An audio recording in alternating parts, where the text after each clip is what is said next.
Like, this is one of the things that I look at in masajid across the country when I travel. The true vision or strategy of a masjid is demonstrated and reflected when they cater for the needs of the community. When they are in touch with the community, what is actually taking place. They have their ears on the ground. They know what's happening in their society. And based on this, they provide the solutions from an Islamic perspective. And that is why today's talk is very important, because our youth, our community, unfortunately are struggling with social media addiction, and we need to reclaim our lives. And that is why, alhamdulillah, the masjid has facilitated this. May Allah subhanahu wa ta'ala add it onto their mizan and reward them. Today's talk, I'm going to bring it from an Islamic perspective. Obviously that's a given, being a masjid, being an Islamic talk, and also from a scientific perspective, because I enjoy studying what's happening from a social sciences perspective. What are the social scientists saying? Those academics who understand the issues that are taking place in our communities from a micro level here in Stafford or Stoke, and then on a macro level, global level, in the West, how we are struggling. I was listening on my way in, Ustadh Waseem, may Allah reward him, bless him, he mentioned, I quote a bit of this, how people go to universities and they lose sight of their deen. When they go to universities, our youngsters, they lose the track, Sirat al-Mustaqim, they lose the straight path, because we have an inferiority complex. We think that the Gharb, the West, is better than us. And sometimes the problem lies with us, because we do not cater for that void, that space that needs to be filled. Sometimes our deen is very abstract. Do you know what abstract means? That we teach certain concepts without relating them to the day to day. For example, alhamdulillah, it's important. Tawheed is very important. Very important. And we teach Tawheed. But then alongside Tawheed, we have to teach other things which are relevant to the community. So, for example, this is a masjid that has been teaching Tawheed. I assume, and I'm sure, nobody does magic here. Nobody goes to the graves. Nobody wears ta'weez. Of course, alhamdulillah. But then we have to start doing other things which are relevant as well, because then we will feel that that's all Islam is. Don't wear a ta'weez. Don't go to the grave. Don't do sihr. Memorize the names and as-sama wa sifat of Allah, and that's it. No, there's other things. And if we don't tackle these issues, then we will lose our youth. So, today's talk, I'm going to break it down into 4 components, 4 segments. The first segment is the importance of what we know as qimatul waqt, the importance of the value of time. This precious commodity that Allah subhanahu wa ta'ala has given each and every one of us here. Your stopwatch is ticking. Your stopwatch is ticking, and my stopwatch is ticking. Some of you here may have a few days, a few weeks, a few months, a few years left, Allahu a'lam. But everyone sitting here has his or her sisters listening. You have your stopwatch ticking. So how are we prioritizing the time that we have in this dunya? And we have the famous, or this ayah in Surah Ankabut, the spider, that is known as the surah of the spider. اقترب للناس حسابهم وهم في غفلة معرضون. That the day of reckoning is getting closer and closer and closer, yet mankind is ghafil, preoccupied. Doesn't have his focus on what the day of judgment is going to be. يوم عظيم. يوم يقوم الناس لرب العالمين. The day we will stand in front of Allah subhanahu wa ta'ala. This day that will be equivalent to 50,000 years of standing. What have you prepared? Oh, nothing. I'm just going to waste 7 or 8 hours on this phone. I find more satisfaction in this. Forget about the day of judgment. This is our perception. This is our preparation. And this ayah was revealed, this surah, in the beginning of this surah, this is the first part of the surah, the ayah was revealed 1400 plus years ago. And the ghafla at that time was perhaps drawing arrows, playing, whatever it was at that time. Now it's on a different level. Your time is being snatched and stolen by this thing that we have called the dunya. Allah tells us about the dunya. 5 things. I'lamu, know this. أنما الحياة الدنيا لعب, that this dunya is play. وَلَهْوٌ, entertainment. وَزِينَةٌ, beautification. وَتَفَاخُرٌ بَيْنَكُمْ, posting between each other. وَتَكَاثُرٌ فِي الْأَمْوَالِ وَالْأَوْلَادِ, competition between your wealth and your children. Isn't this what we see on social media? Isn't this what we see on social media? La'ibun, entertainment, false vanity, zinatun, beautification. Instagram, that is what Instagram is. A reel of images to try and show that you are looking the best. And we always have a car. Thank God it's not my car, it would be embarrassing. We have a white Audi W9 AED. Whoever that is, please move your car. Jazakallah khair. So we have Instagram, a catalogue of pictures trying to beautify your lives, using all the filters. Make your face like this, make your eyes like this, make your clothes like this. وَتَفَاخُرٌ بَيْنَكُمْ, boasting between each other. I have this now, I have this. I'm the ultimate entrepreneur. وَتَكَاثُرٌ فِي الْأَمْوَالِ وَالْأَوْلَادِ, competition between yourselves in wealth and children. And then Allah ends the ayah by saying, وَمَا الْحَيَاةُ الدُّنْيَا إِلَّا مَتَاعُ الْغُرُورِ. Remember, this dunya is nothing but a deception, which is a delusion. It's false. You are being sucked into this. And this is where this comes in, guys. Wallahi, this is where this comes in. We are spending 6-7 hours a day, and I'll explain this in the second section. We're focusing on the Islamic Qimatul Waqt here. The second section, I will tell you about the social science, neuroscience, how they've actually captivated a certain part of your brain to keep you addicted, just like the gambling addict who puts money in the slot machine, and he's spending hours and hours and losing, and sometimes he wins, and whatever he wins, he will put that back in. Why? Because they have trapped his brain. This is the same way we are trapped. So what is the value of time? I mentioned from Surah Ankabut, funnily enough, Ankabut means what? Spider. And we are trapped in this web of the spider. Where Allah is saying that the day of reckoning is getting closer, and yet we are trapped in this web where we want to break free from the shackles of consuming social media in the morning, last thing at night, in work time, gambling. The fact that maybe if my boss walks in, so what? I will risk it. I may lose my job, but I want to risk it. This is what's happening. The Messenger sallallahu alayhi wasallam mentions, this hadith is collected in the Mustadrak of Al-Hakim. Abdullah ibn Abbas radiallahu ta'ala anhuma, he said he heard the Messenger sallallahu alayhi wasallam give some nasiha to a man, and he told him, اغتنم خمسا قبل خمس. Take advantage of 5. 5 before 5. 5 times in your life, 5 stages in your life which will vary from one to another. Once you'll be on one part of the spectrum, and then you'll be on the other part of the spectrum. He began by saying, Shababaka qabla haramik, your youth before old age.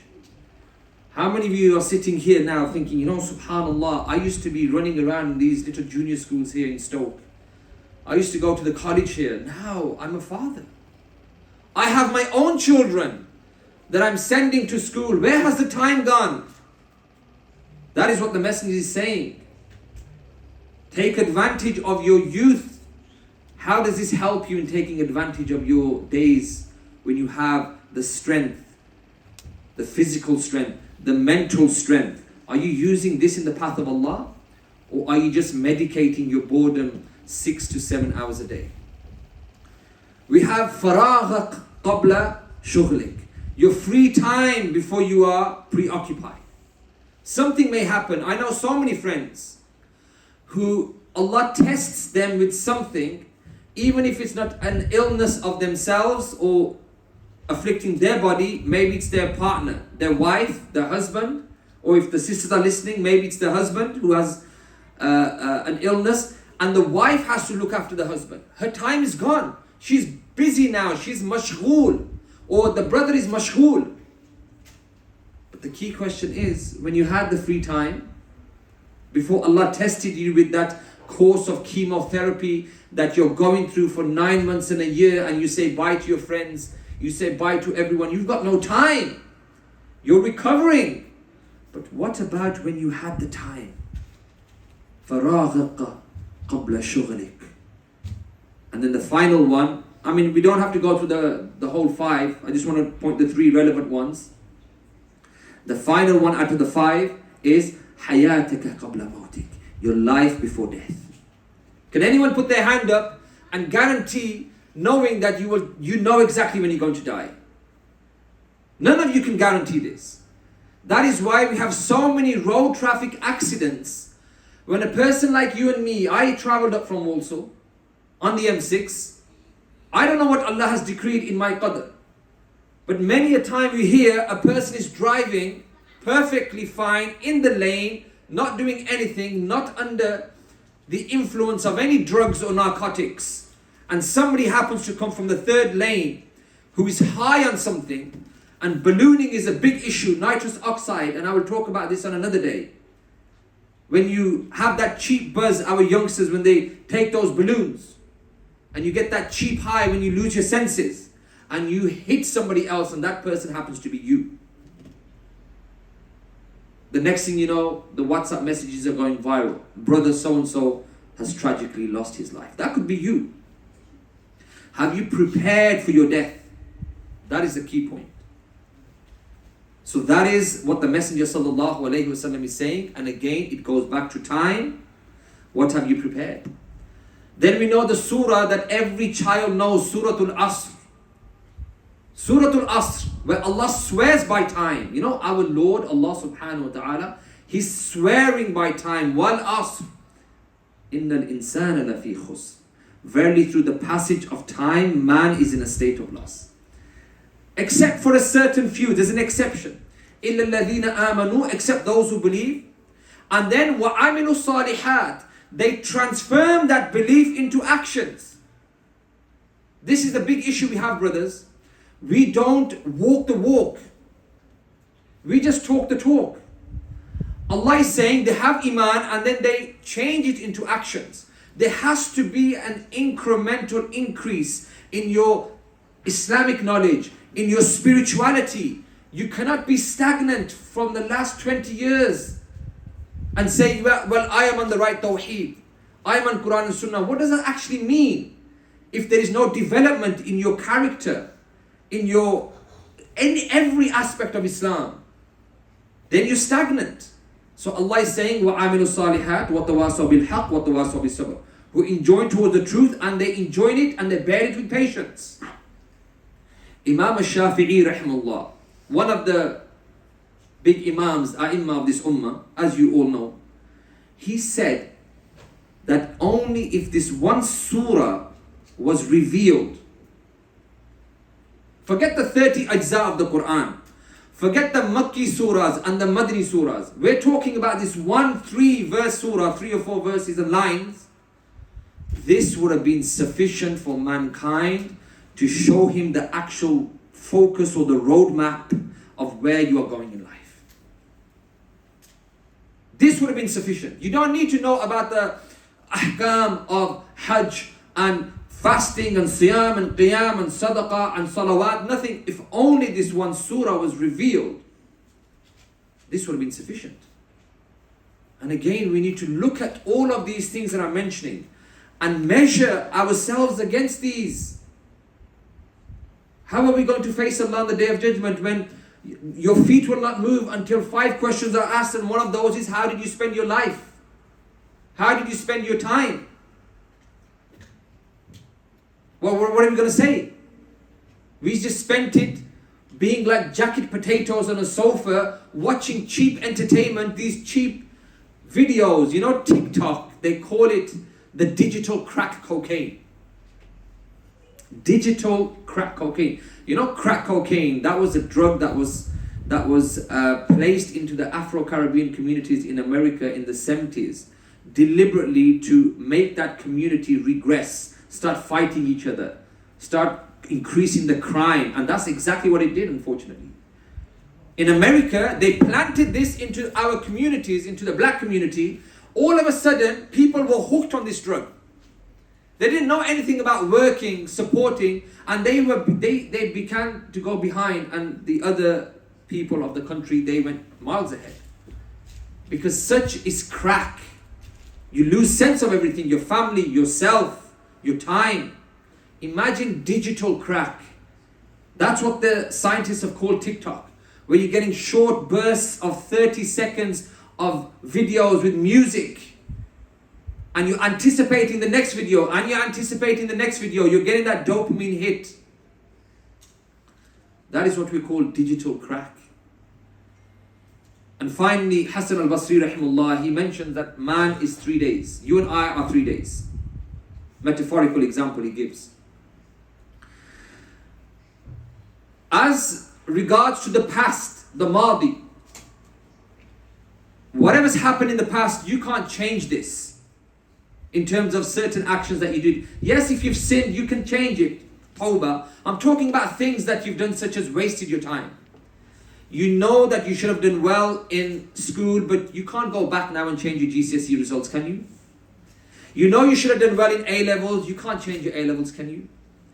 You know you should have done this, listen to your parents, but you can't change that now because your parents are 6 foot under.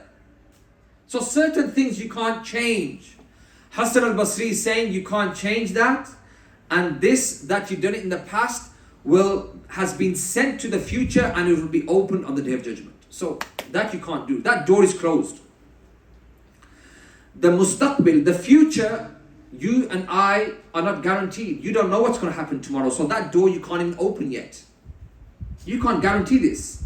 You can die tonight. You don't even know what the future is. None of you are Mystic Meg. Today is the day that you are alive. This is what Hassan al-Basri is saying. Take advantage of today. The here and the now.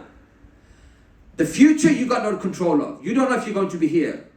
The past, it's done. It's sealed, cemented. You're going to open this on the Day of Judgment. Your a'mal will be presented to you. But the here and the now, these valuable minutes, this day you're breathing, you're alive, take advantage. So I've covered the first aspect. I hope I don't need to go on anymore. I don't want to sound patronizing. But it's important that we metaphorically shake each other and wake us up from the slumber that is taking over all of us. And that is why myself, I'm not on TikTok. I'm not on Instagram. I have no Instagram. I have no YouTube channel. Whatever's recorded, anyone uploads, that's their thing. I never have my own. And I'll tell you why later on when I tell you about the ills of social media.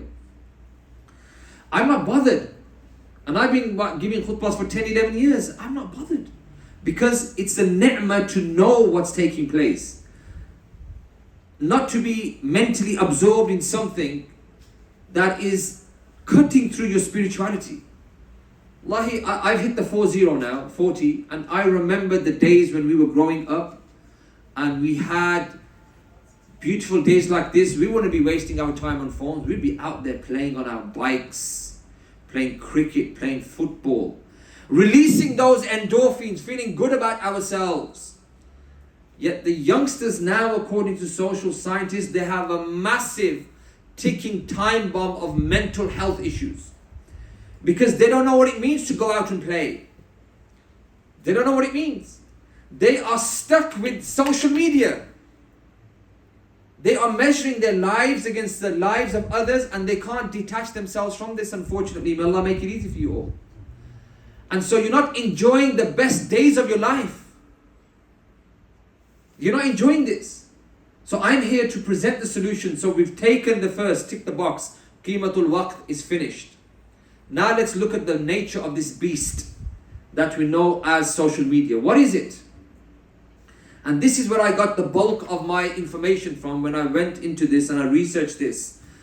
when I went through academic papers in 2016 linked to social media, based on trials, quantitative data, qualitative data, all the plethora of research papers that I've gone. That was 2006. Now I don't want to waste my time on it now, because it's even worse. I don't have the time to go into it. It makes me feel more upset because I'm seeing the damage now.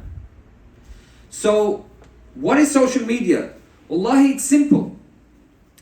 The example that I gave of the person who plays the slot machines and he's hooked on them. Why is he hooked? Those colors, those sounds, they are affecting a particular part of the brain that is called the part that deals with the reward and pleasure part of the brain. The reward and pleasure part of the brain is a part of the brain that Allah has created to give you motivation, so when you do something, you get fulfillment and it encourages you to do it again and again and again. For example, you work hard all week. You work day and night. When you get that check given to you, your dopamine level goes up. Before you even get that check at the end of the month, you are stimulated because you can't wait to get that check.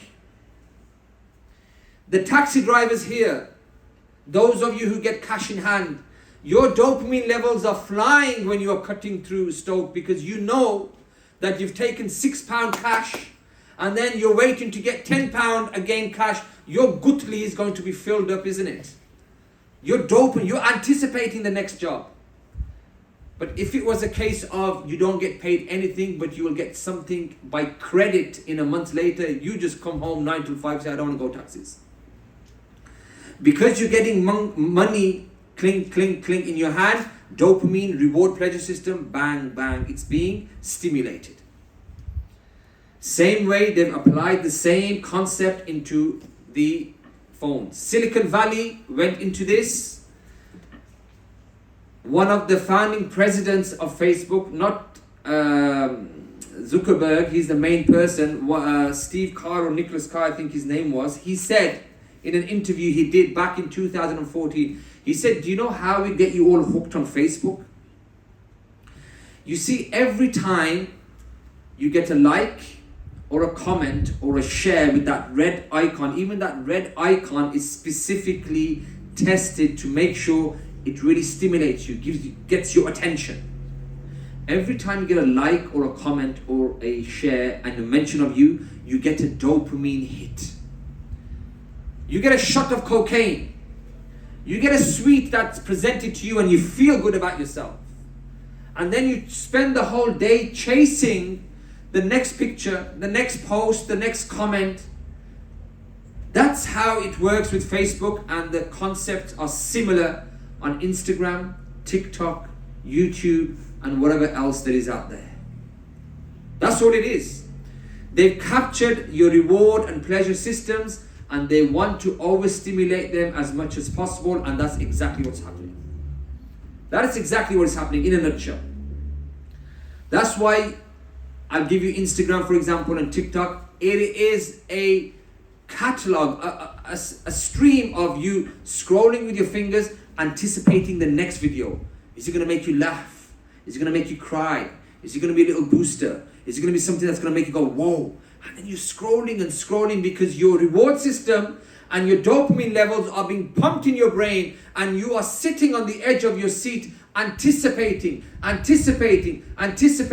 Your mother is calling you, your husband's calling you, your wife's calling you, but you don't care about them because you're hooked.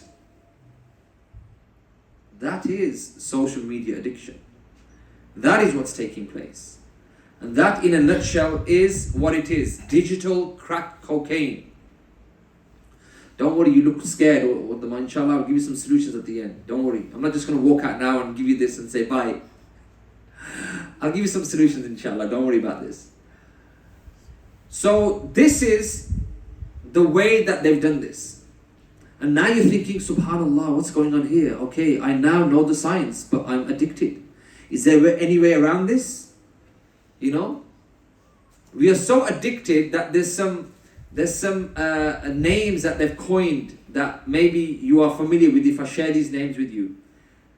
that are specifically related to social media and the smartphone. One is called phantom vibration syndrome.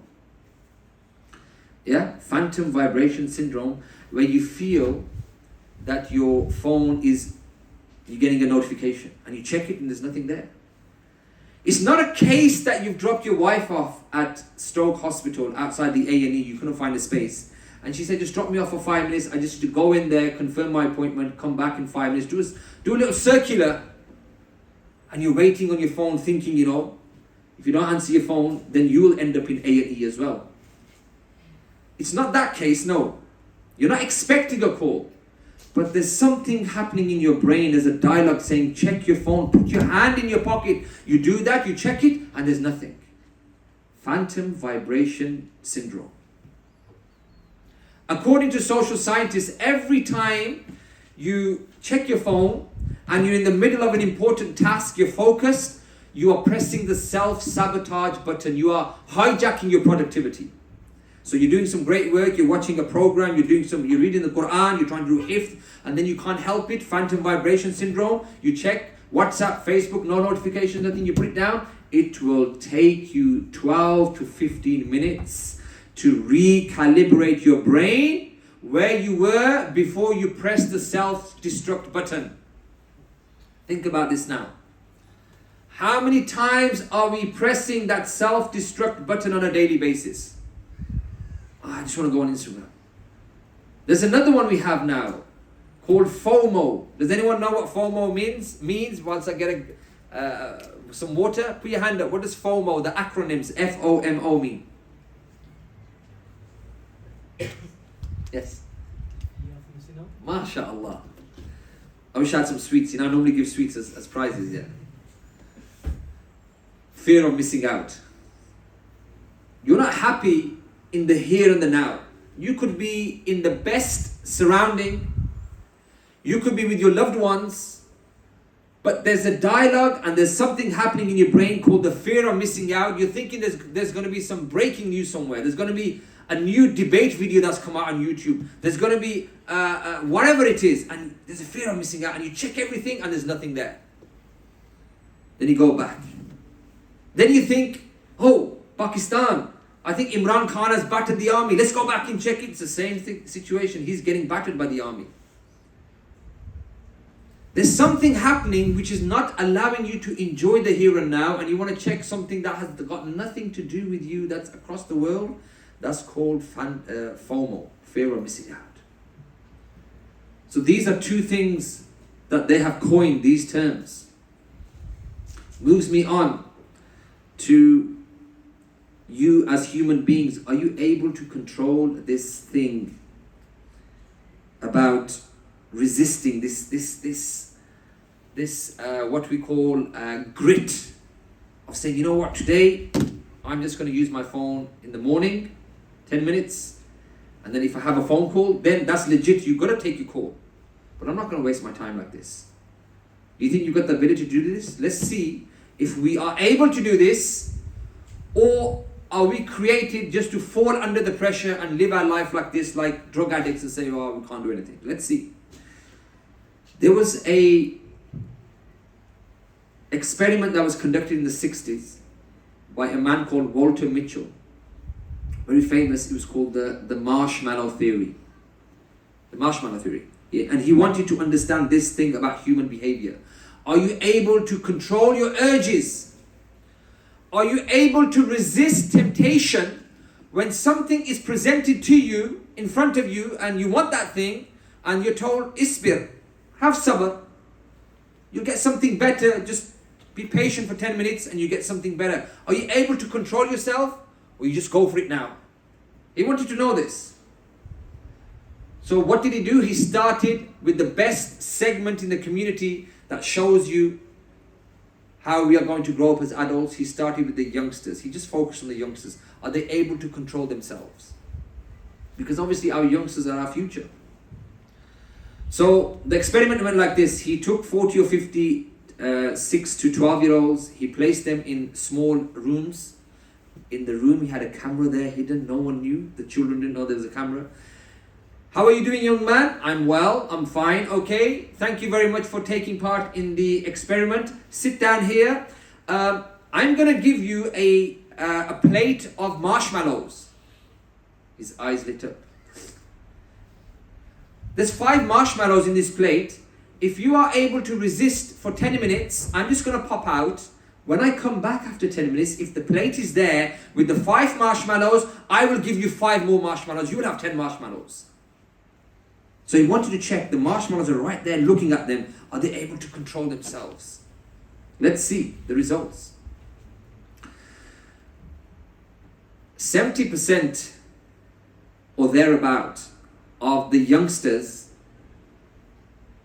Wallahi, this is what Allah says, that He has created mankind weak, and Wallahi we see this straight away. Before he even had a chance to turn around and open the door and get out, they picked up the marshmallows and they gobbled them up.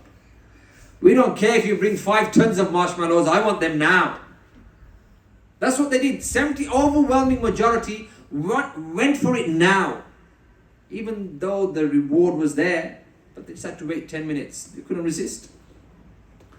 That was the overwhelming majority. The second group that made up about 20%, they thought they were clever. They waited for the door to close. They waited 5 minutes. They thought, there's 5 minutes left. You know what? And they kept looking. Thought, who's going to see? No one's going to know. So they picked up the marshmallow and they licked. You know when you lick the end of a cola cube or a bonbon or whatever, the halal version. Put it back. You're like, who's going to know? They didn't know there was a camera hidden there. So when he came back, they were like, oh, look, there's 5 there. They thought they were clever. Wallahi, the best ones were the last group, who some of them picked up the plate and they put it away from their sight, a concept that we know as out of sight, out of mind. If you don't have this thing in front of you, how is it going to tempt you?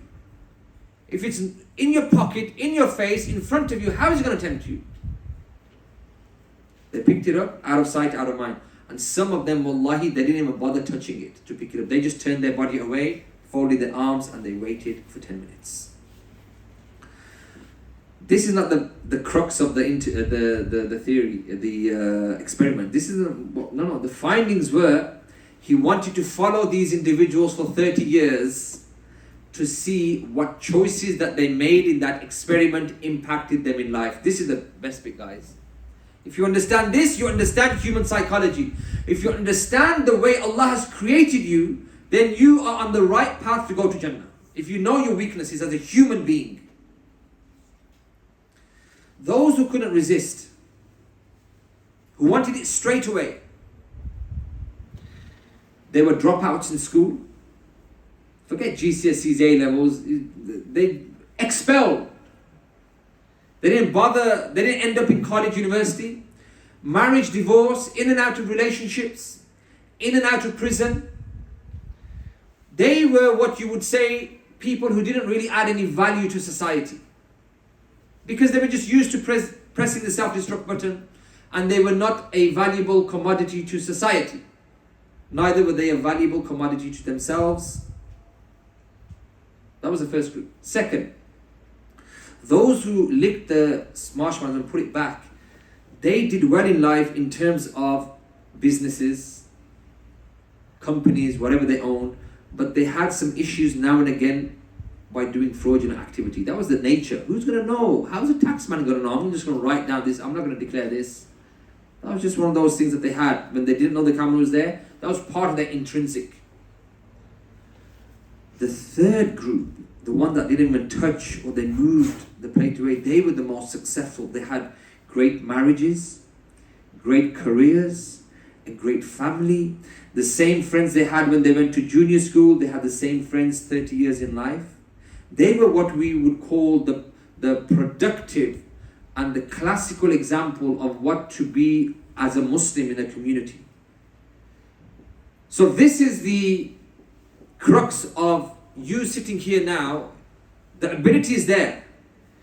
If you know that this is damaging you, but you are like the first group and saying, so what, I'm just going to waste my time, you're going to end up like those people who are just going to waste their weeks and months and days, and then you find yourself, the angel of death will come and you will be in a state where you can't present anything valuable to Allah.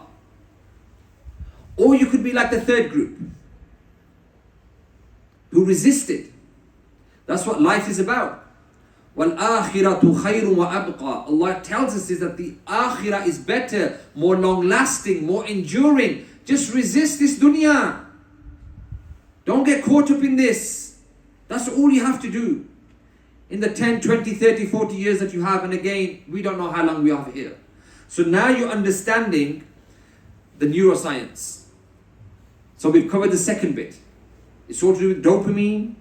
You're hardwiring your behaviors. You're hardwiring your habits. The more you go on, the more it's stamping itself into your subconscious mind, and you will find it difficult to come off it.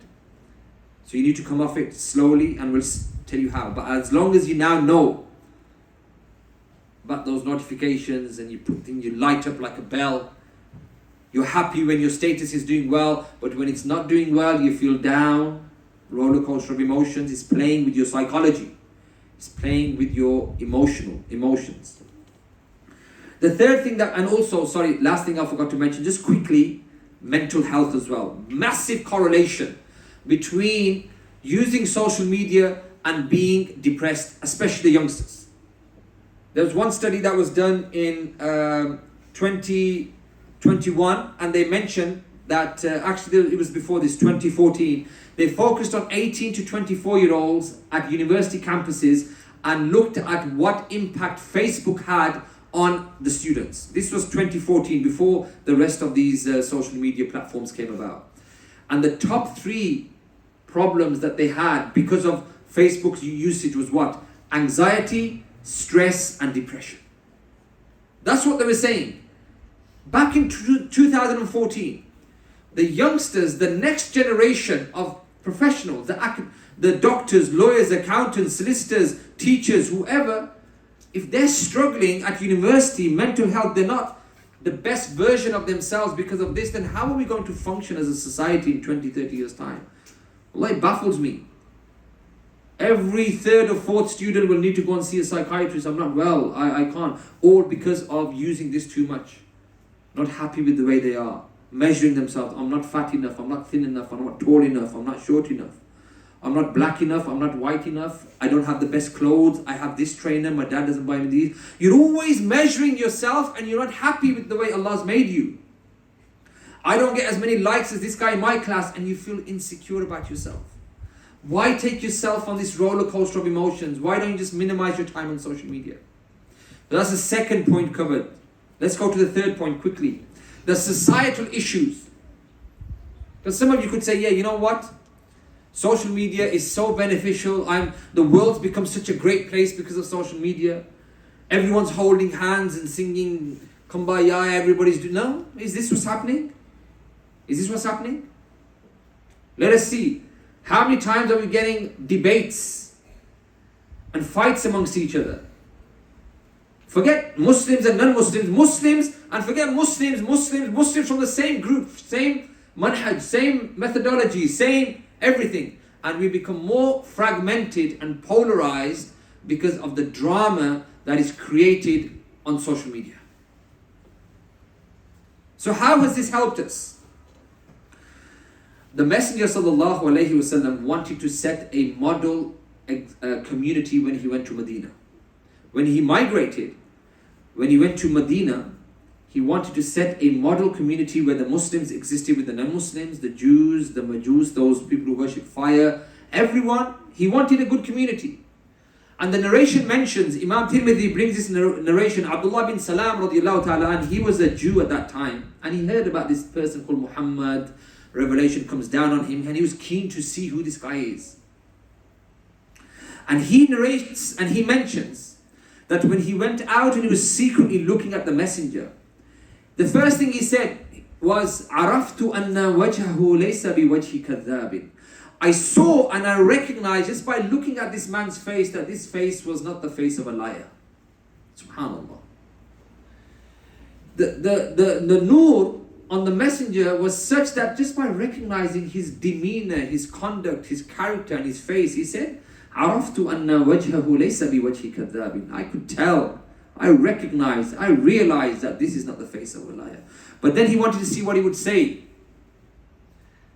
What's he going to say? And then the hadith goes on to say, وَكَانَ أَوَّلُ شَيْءٍ تَكَلَّمَ بِهِ أَنْ قَالَ.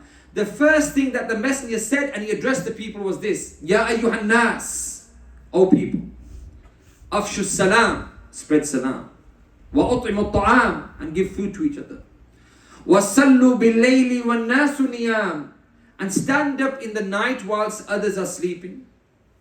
You stand up, exert yourself spiritually. Wa tadkhuluna al jannah bis salam, then you should enter Jannah through salam. Look at the peaceful way that is trying to create this societal framework. Do you see this on social media? Refutation, attacking, character assassination, trolling, keyboard warriors, leaving comments, exposing, refuting Muslims. Sometimes I look at these YouTube videos when I get a chance. I don't look at them too much, but if I think the non-Muslims, how are they looking at us?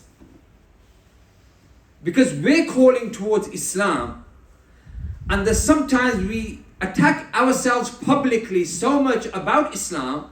They're saying, which Islam? First, you guys find out which Islam first, because you guys even follow the same Quran and Sunnah, but you're still refuting each other. Once you've agreed that you are on the same page, then we'll probably consider coming into Islam. But at the moment, all we're seeing are YouTube upon YouTube videos of people who are on the same manhaj, who are refuting each other. Why? Because of social media. Shaitan has allowed us to be trigger happy. We fire, we're quick to shoot from the hip. Let me do a refutation. Imam Sam was here, he did something, even though I follow him, he's from the same masjid, I think he did something wrong, let me make a video against him. La hawla wa la quwwata illa. Let me go viral. Is this the way to conduct yourself publicly on social media? The Messenger sallallahu alaihi wasallam, he linked this akhuwa of being united and being brothers with our iman and entrance to Jannah. He said, لا تدخلون الجنة حتى تؤمنوا. You will never enter Jannah until you believe. ولا تؤمنوا حتى تحابوا. And you will never believe until you love each other. أولا أدلكم على شيء. Should I tell you something? إذا فعلتموه تحاببتم. If you did this, it will create love between you. أفشوا السلام بينكم. Just spread salams to each other, greet each other, inquire about each other. Do we do this on social media? No. It's refutation time. It's all this time. So the third point is, look at the societal issues. Look at the other issues. When you project yourself too much, what happens? Ayn. Evil eye. It exists. Hasad. It exists. Jealousy exists. You know, if the sons of Adam alayhi salam, Habil and Qabil, if one brother could kill the other because of what? Hasad. If the brothers of Yusuf alayhi salam could throw him into a well and concoct a story in front of their father like drama queens. Oh, he got killed by a wolf, crying, lying to their father because of what? Hasad. Do you think you uploading your pictures every day, my house, my car, my swimming pool, my holiday, my wife, my going out every day with my family, you think that's not going to lure the ayn and the hasad? وَمِن شَرِّ حَاسِدٍ إِذَا حَسَدٍ. Allah is telling us in the surah that many of us know, that Allah protects us from the envier when he envies. You want to showcase your life on social media? Then you say, oh, you know what? I'm having issues. My wife is never happy with me. Because your wife is watching on Instagram all the time, watching the false life of other people. So when Bushra, I hope no one's called Bushra, it's my stereotypical name, or Shagufta is spending 8 hours a day watching her friend whose husband is buying the new Gucci bags and Hugo Boss and taking her out 7 times every week to the top restaurants, and she's putting up her picture saying, I'm having a great time on a yacht with my husband, and then she sees you coming in tired from work saying roti. She's thinking, what have I got? Who am I stuck with? Shagufta is having the best time with this person. In fact, even that's a lie. They're just putting forward the best version of themselves. They're not telling you the times they fight, the times they, what else. They just want to show. And she's taken back by that, and she's measuring her life with this. She's saying, what have I got? Look at him. Look at him. Then it causes issues. Why don't we go holiday 6 times a year? I can just about go once a year. Don't I take you? Yeah, but you don't love me. Is going on holiday an indication that you love each other? Then what about our parents who came here in the 60s and 70s? 12 people who lived in a house. Why are they stronger in love than we are? No Valentine's Day. No buying designer dresses. Why are they still together and we break up every 2 days because we think we are Romeo and Juliet? There's no barakah. You've been taken in by the Hollywood, Bollywood, Lollywood syndrome on social media. And then we have a breakup. Every marriage nowadays, we hear, we see, we know about this. After 2 months, 3 months, I've heard of people who go on honeymoon together and they come back on separate planes. It's all over, talaq. There was no barakah. Barakah comes when you love each other, or you don't love. When I say love, not courting each other. Not going and looking for boyfriend, girlfriend, looking for the ideal person. You're trapped in the web of shaitan if you do this. Once you get married in a halal way, then Allah subhanahu wa ta'ala mentions, وَجَعَلَ بَيْنَكُمْ مَوَدَّةً وَرَحْمَةً. I shall place compassion, love and mercy between you. I will place it. It's not going to come from watching or listening to Bollywood songs. It's not going to come from that. It's going to come from Allah. When you follow Islam, you give Allah His rights. He will make the wife give the husband rights, and the husband give the wife rights. That's where it comes. And because you think life is about, following the Kardashians or whatever they're called, keeping up with them, you think it's about that. You want to be like this, and then you say, oh, why am I always depressed? Why am I always depressed? So that's the third issue, societal issues. The fourth one is solutions. Let's finish now on solutions. Solutions are very simple, but they need a bit of discipline, hard work for the first 30, 40 days.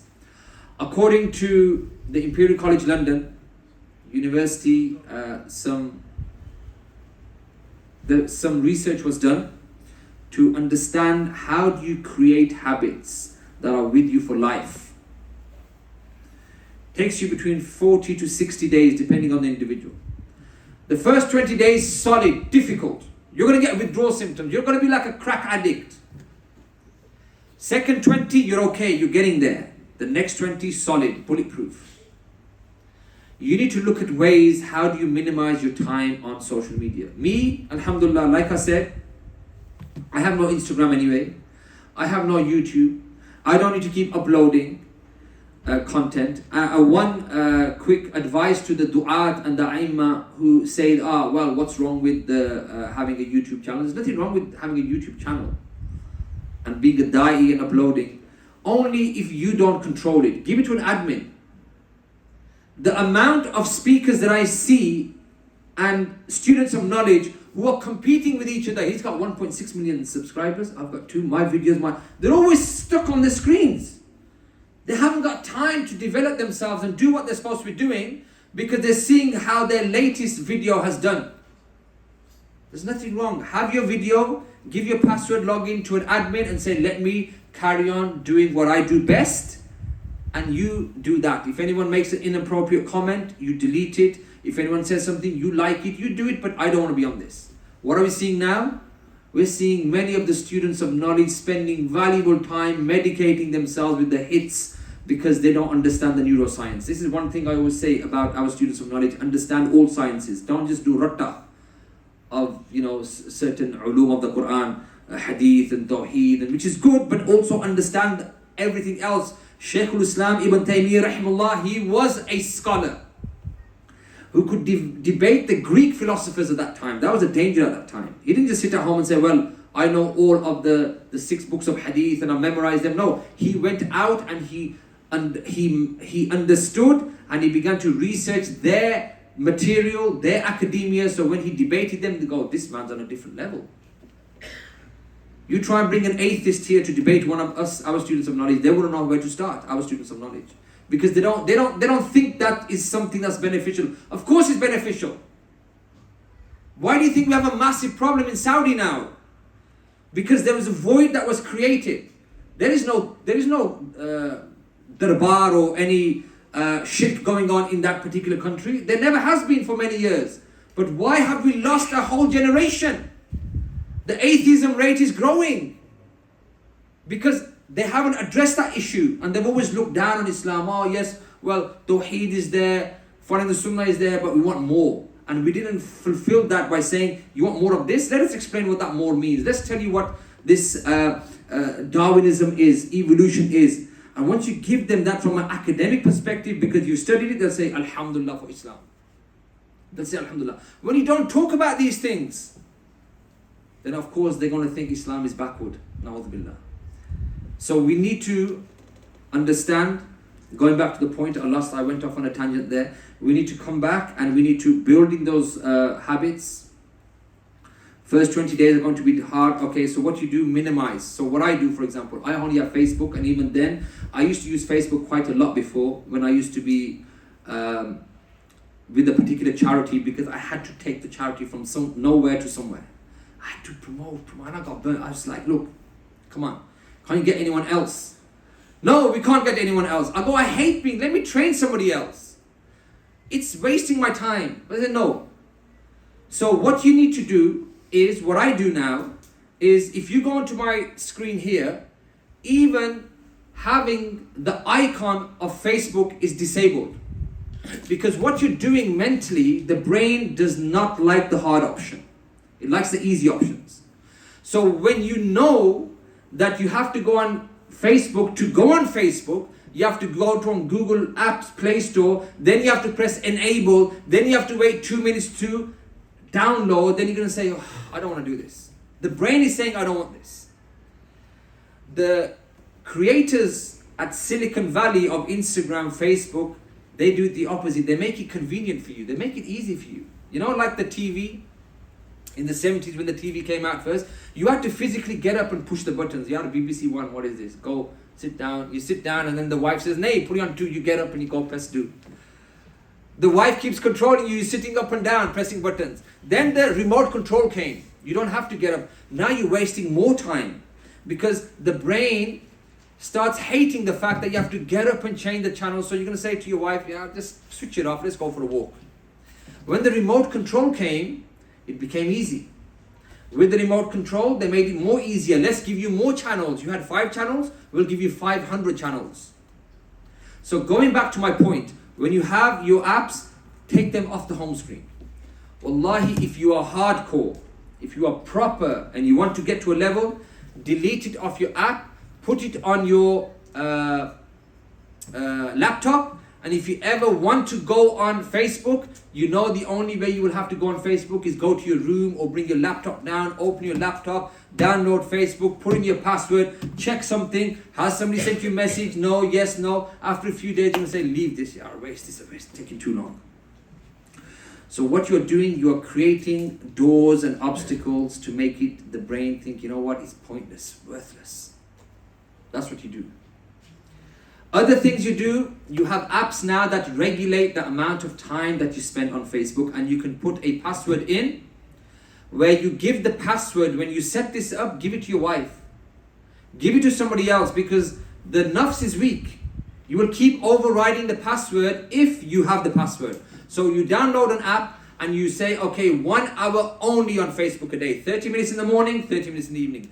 Every time you go 1 hour, 1 minute over, automatically for that day, it will shut down Facebook. But who has the password? The queen of the castle. Wallahi, she will use that against you. You know when you're getting withdrawal symptoms, come here, you want me to give you the password? Give it to her, and after an hour, depends how you set it. I would set it for 30 minutes a day. Then slowly, your body is coming away from the fact that it doesn't need to be on Facebook or Instagram, and you're not getting those hits of dopamine in your brain. You're not getting the sugar. That's another. Another thing that you need to do is, for the youngsters, I recommend if you have given them a smartphone, I want to quickly finish off without 5 minutes because I know it's going on a bit. If you give your children a phone, a lot of parents say, my son is 16, shall I give him a phone or not? Of course you need to give your son a phone at that age. Do you want your son to die of bullying in class when everybody else, unfortunately, because their parents are mad, they give their children phones when they're 11, 12. Everyone else has a phone.